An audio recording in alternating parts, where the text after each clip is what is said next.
Malacca polls nomination process in new norms.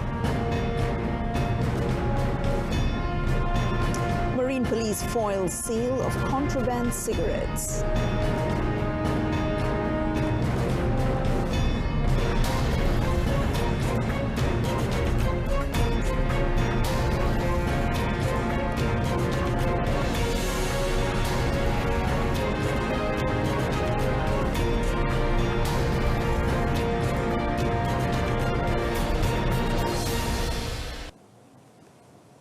Hello and good afternoon. I'm Mohana Priya. Welcome to Updates at Noon.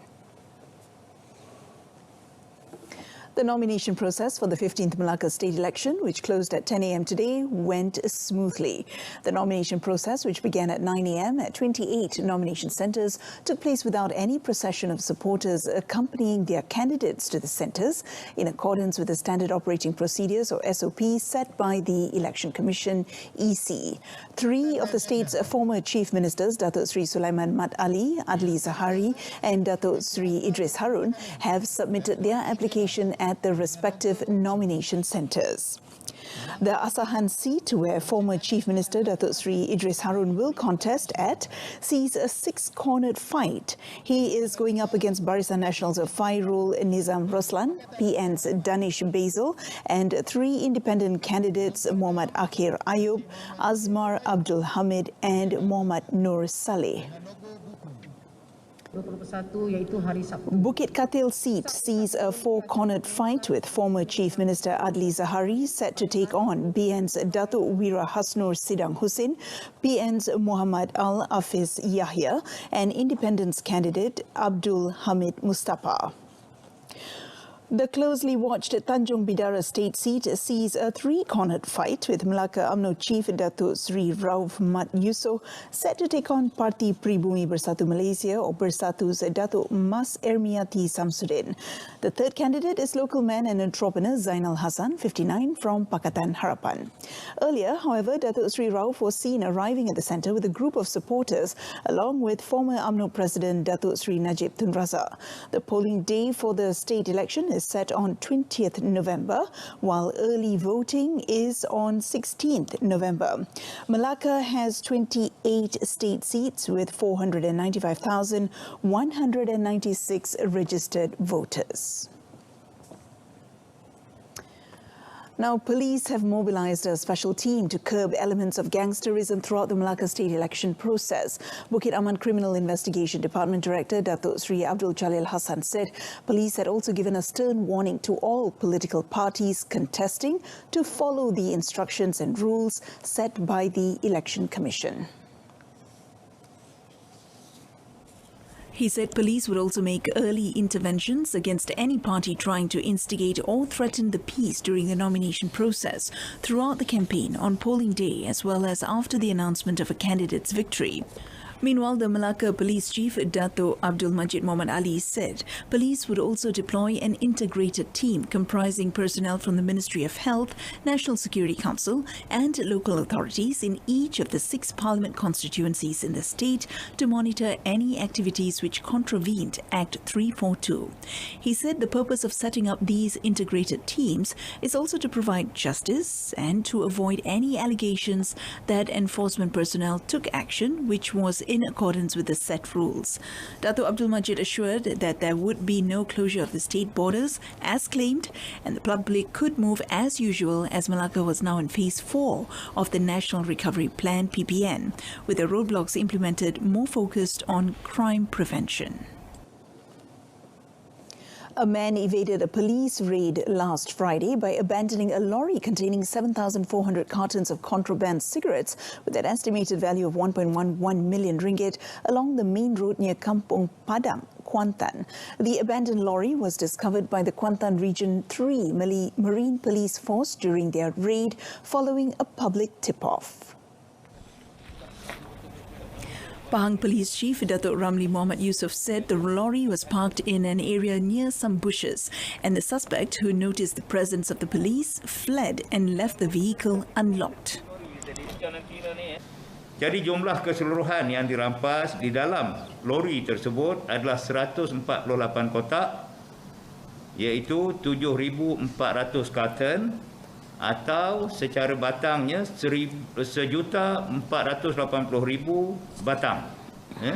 1.48 juta batang.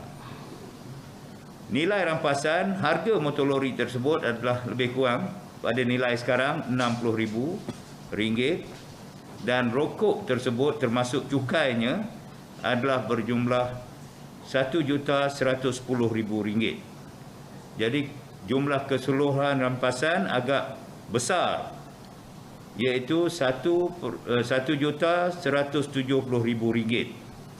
Investigations revealed that the lorry used a fake registration number that belonged to a lorry of a plastic factory in the Broad Johor. Malaysia recorded 35 deaths due to COVID-19 yesterday, bringing the national death toll to 29,295. Now, based on data shared on COVID Now and GitHub, 5 of the total fatalities were brought in dead or BID cases. Majority of the deaths were reported in Sarawak and Johor with 6 deaths each, followed by Perak and Terengganu with 5 deaths each. Kelantan and Pahang reported 4 deaths, Pulau Pinang and Sabah 2, and Negeri Sembilan 1. Over the past 2 weeks, 17 COVID-19 deaths were reported per million people in Malaysia, with Sarawak the highest among the states with 48 deaths per million people. Malaysia reported 4,334 fresh cases on Sunday, bringing the overall total to 2,500,867 since the pandemic broke last year. Selangor was the highest with 981 cases, followed by Sarawak at 460 and Sabah 405. Malaysia again recorded more recoveries than new cases at 5,190, raising the cumulative number to 2,412,395. Active cases in the country currently stands at 64,623.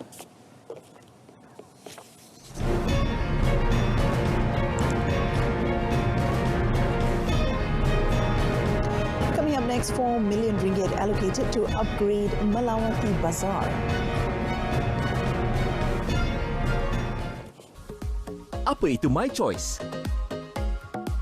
Logo My Choice akan diberikan kepada pilihan hidangan yang lebih sihat berbanding pilihan menu yang lain. Hidangan My Choice perlu mematuhi kriteria nutrien yang telah ditetapkan oleh Kementerian Kesihatan Malaysia. Kriteria bagi set makanan yang mendapat logo My Choice mempunyai kurang dari 500 kilokalori, natrium kurang dari 650 mg, mempunyai satu sajian sayuran dan terdiri daripada kumpulan makanan yang seimbang. Minuman My Choice pula mempunyai kurang daripada 120 kilokalori dan kandungan gula kurang daripada 12, 7 atau 5 gram setiap 100 mililiter. Bagaimana mengenali hidangan My Choice? 1. Perhatikan logo My Choice di hadapan restoran. 2. Cari logo My Choice di paparan menu. Buat pilihan bijak, pilih My Choice.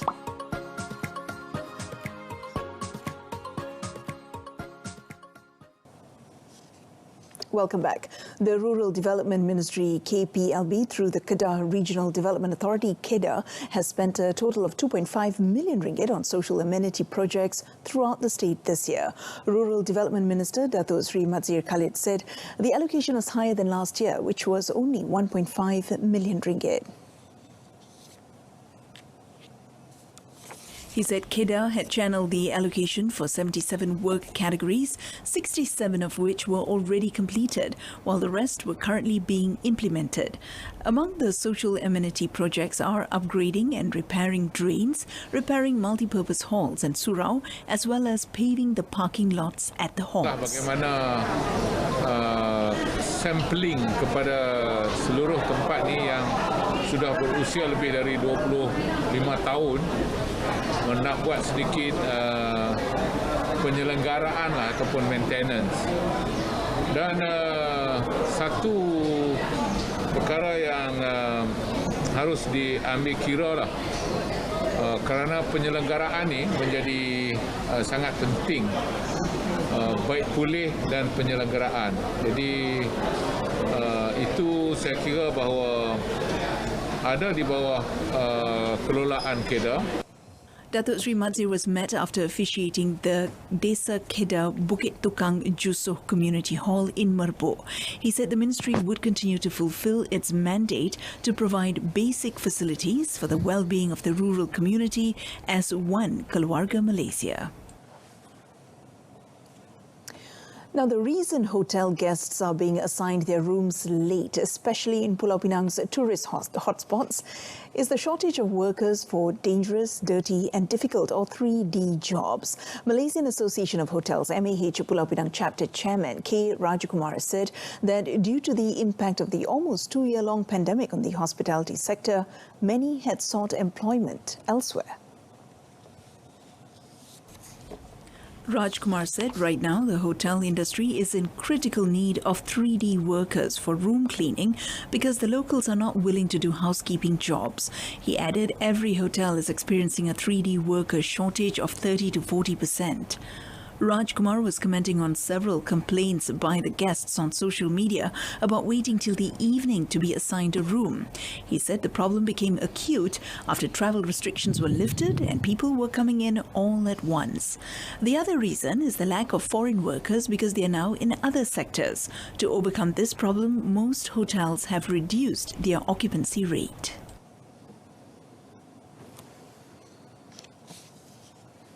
A total of 4 million ringgit has been allocated to develop and upgrade the Melawati Bazaar, located in the nation's capital, which will benefit 81 hawkers and small traders. Senior Minister of International Trade and Industry, Datuk Sri Mohammad Azmin Ali, said the project was part of efforts to speed up the country's economic recovery following the COVID-19 pandemic. He said it will culminate in better infrastructure to help hawkers and small traders increase their revenue while providing better quality services and products to consumers in the future. He said for the time being, the Ampang Jaya Municipal Council, MPEJ, is looking for a suitable location to be used as a temporary business site. He said this to reporters after meeting members of the Taman Melawati Traders and Residents Association yesterday. Datuk Sri Mohammad Azmin, who is also Gombak MP, also said the government was working to increase domestic investments and local economic activities. At the same time, he said a total of 2.6 million ringgit and 1.1 million ringgit were approved respectively for the project to expand the Al-Khairiyah AU3 Mosque and Darus Saadah AU1C Mosque to accommodate the growing number of congregants.